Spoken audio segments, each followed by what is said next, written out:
Cement बियाब दुलाराय बाथौ गौथुमा ओंखाम गोरलै जानाय हाबाफारि खुंफुंदों। खुलुमबाय लोगोफोर, गोजोन बेलासिनि साफ्रोमनिसिमबो अननाय, मोजां मोननाय आरो गाहाम हामलायनायखौ फिन खेबसेबाव गोसो गोथारै आंनि चेनेलाव जायफ्रा नायदों नोंथांमोननिसिम बावहरफिनबावबाय। आइ होप नोंथांमोना इसोरनि अननायाव मोजाङैनो दं। आंबो बे समाव मोजाङैनो दं। नोंथांमोननि थाखाय मोनसे आपडेट लानानै फैलायबाय। अननानै आपडेटखौ जोबजासिम नायलांदो। जायफ्रा चेनेलाव दिनैसो फार्स्ट टाइम भिजिट खालामदों, चेनेलखौ साबस्क्राइब खालामनानै हो आरो बेल आइकनखौ दाबायनानै ला, जाहाथे आंनि गोदान गोदान भिडिअफोर आपल'ड होनाया नोंथांनिसिम गिबिसिन सौहैनो हायो, बयनिख्रुइबो सिगां। भिडिअखौ लाइक खालामनानै होब्लानो जाबाय, जाहाथे आं एसेब्लाबो थुलुंगा मोनो नोंथांमोननि थाखाय गोदान गोदान भिडिअ लाबोबाय थानायनि थाखाय। शेयार खालामनानै हो बे भिडिअखौ जेसेबां हायो एसेबांनो, जाहाथे जोंनि बर' हारिनि जि बाथौ धोरोम, बे बाथौ धोरोमनि धोरोमारि जि सुबुंफोर बिथांमोननिसिम सहैयो। भिडिअखौ फुल नायजोब, बेनि उनाव कमेन्ट हरनो दाबाव। साबायखर थाबाय।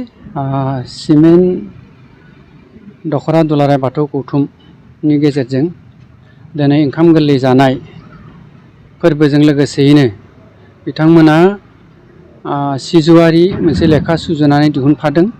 जोबोद गोजोनथाव बाथ्रा। धोरोमा मुलुगनां जानोब्ला जों निजेखौनो जों धोरोम सिबिनायजों लोगोसेयैनो जोंनि जा नेमखान्थि आर'ज गासैखौबो फेहेरनो थाखाय जों हयथ' नाजानांगोन। दा बे बेलायाव सिमेन्ट दख'रा दुलाराय बाथौ गौथुमनि गेजेरजों बिथांमोना जि सिजौआरि बाथौ गौथुमनि गेजेरजों सिजौआरि लेखा मोनसे दिहुनबाय। बेहाय आंखौ आलासि हिसाबै हयथ' बिथांमोना लिंहरदों। आं बिथांमोनखौ निस्सय साबायखर बावदों जे बे बिजाबनि गेजेरजों बिथांमोना बेखौनो हयथ' फोरमायनो नागिरदों जे बाथौ धोरोमा मुलुगनां जानो थाखाय बयबो, बे लाइमोननिफ्राय लानानै गासैबो हारि माहारियानो जों बेखौ फेहेरनो थाखाय नाजानांगौ। बे बेलायाव बिथांमोना आर'जजों लोगोसेयैनो आरो आर'ज सिजौआरिजों मोनसे आर'ज मोनथिना गायनाय मोनसे हयथ' आर'ज दिहुनदेरदों। बे जोंनि थाखाय जोबोद साबायखर। मानोना दिनै बाथौ धोरोमा मुलुगनां जानो थांगासिनो दङ। दिनै बाथौ धोरोमखौ जोङो बाथौजिम खालामनो हयथ' नाजागासिनो दङ। जों हयथ' हिन्दुजिम नङा, जों बाथौजिम खालामनो थाखाय दिनै जोंनि मोसानाय मुसुरनायनिफ्राय लानानै खाम, सिफुं, जथा गासैखौबो मुलुगनां खालामनो थाखाय दिनै जोङो हाजार हाजार दामग्रा देग्रा मोसाग्रा हयथ' सरकारनि गेजेराव दिन्थिफुंदों। आरो बेफोर निस्सय बर' हारिनि जे मोनसे आसार खान्थि धोरोम, बेफोरनो मोनसे मोनफा मोनफा आयदा, बेखौनो जों हयथ' दिन्थिनाय जादों। आरो बे बेलायाव सिमेन्ट सापरियाव बे गासै दिगखौबो बिथांमोना जोबोद गोसो गुदुङै गासै दिगाव आखा फाखा जानानै बे बाथौ धोरोमखौ फेहेरनाय फोसावनायाव बिथांमोना आग भाग लादों। आरो बेनि थाखाय सिमेन्ट सापरि आनसलिकजों लोगोसेनो बिथांमोना डिस्ट्रिक्ट गासै दिगावबो बाहागो लानानै बाथौ धोरोमखौ जेरैबायदि फेहेरनायाव फोसावनायाव बाहागो लादों, आं बिथांमोनखौ साबायखर बावदों। आरो लोगोसेयैनो बेबायदि मोनसे आगान सुरनायनि गेजेरजोंनो जोंनि बाथौ धोरोमखौ मुलुगनां खालामनो थाखाय बा सरकारजों स्वीकृति मोननो थाखाय बाथौ धोरोमखौ बाथौजिम खालामथारनो थाखाय सरकारनि गेजेराव RGI रेजिस्टार जेनेरेल अफ इन्डियायाव जाहाथे बे बुस्थुआ इनक्लुड जायो। आसाम सरकाराबो गेजेट नटिफिकेसन होनानै बेखौ जाहाथे रोखा खालामना होनो हायो। आरो जोङो बाथौ धोरोमखौ जोंनि बर' हारिनि गेजेराव 20-25 लाखसोनि गेजेराव बर' हारिया बे बाथौ धोरोमखौ जे जोङो सिबियो, बेखौ दिन्थिफुंनो हानाय बेबस्थायाव हयथ' फैथों, बेखौ भरसा खालामदों आङो। आरो जोबथारनायाव गोलाव बुङाबालासिनो बिथां सिमेन्ट सापरि बियाबनि बिथांमोना जि गोसो गुदुङै मावफुंनो नाजादों, बिथांमोन साबायखर बावदों।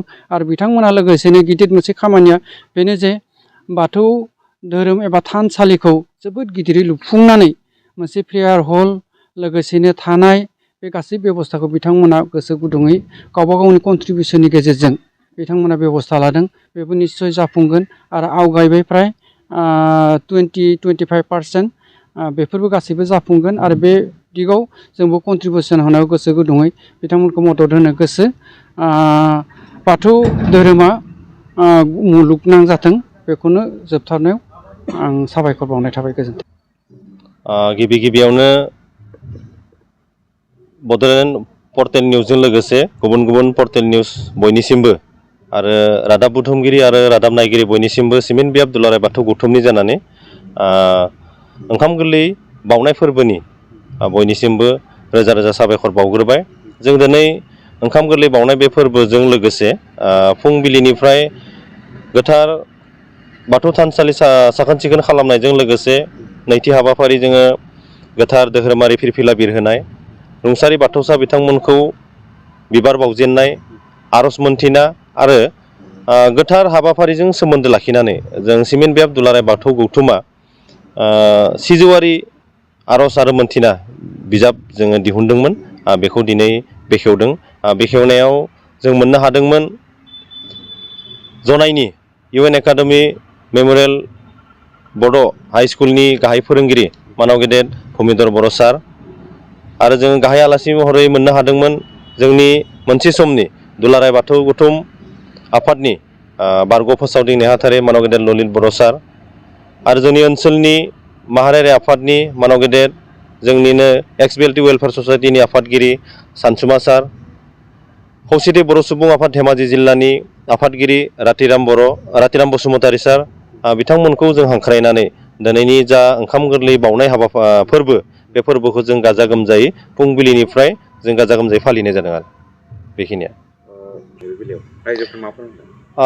बे बेलायाव जोंनिसिम दासिम जों मिथिनायाव सिमेन्ट बियाब दुलाराय बाथौ गौथुम आरो बोखावजाय लखिमपुर जिल्ला दुलाराय बाथौ गौथुमा जोंनो जाखिनि थांखिफोर दैथायहरदों दुलाराय बाथौ गौथुमनिफ्राय जों दिनै नंगौ जोंनि धोरोमनि जा आसार खान्थि जोंनि बावनाय थिनायनिफ्राय लाना जोंनि हारिमुनिफ्राय लानानै बाथौ धोरोमाव जे मोनसे गोथारथि दंमारो आरो आलदायै मोनसे सिनायथि दङ बे खोथाखौ लानानै RGIजों लोगोसे दुलाराय बाथौ गौथुमा दिनैसिम जा हाबाफारिखिनिखौ जों आवगायबाय दङ जों मिथिनायाव जों जे मोनसे समाव प्राय 80% आवगायबाय जों मिथिनायाव जोङो मोनसे समाव बाथौ जिम लिरनो मोनगोन जों बर'फ्रा बेयो प्राय रोखा जाबाय दं। जोङो दा बे बेलायाव जों गोग्गानो हागोन जोंखौ खावलायदों जोंनि सरकारि भाबै जिखुनु जोङो माबाफोर साख्रि एप्लाइ खालाम बा जिखुनु फरायसालिनि माबाफोर एग्जाम हो अफिसियेलि माबाफोर फर्मफोर फैयोब्ला जों बेवहाय आदार्सआव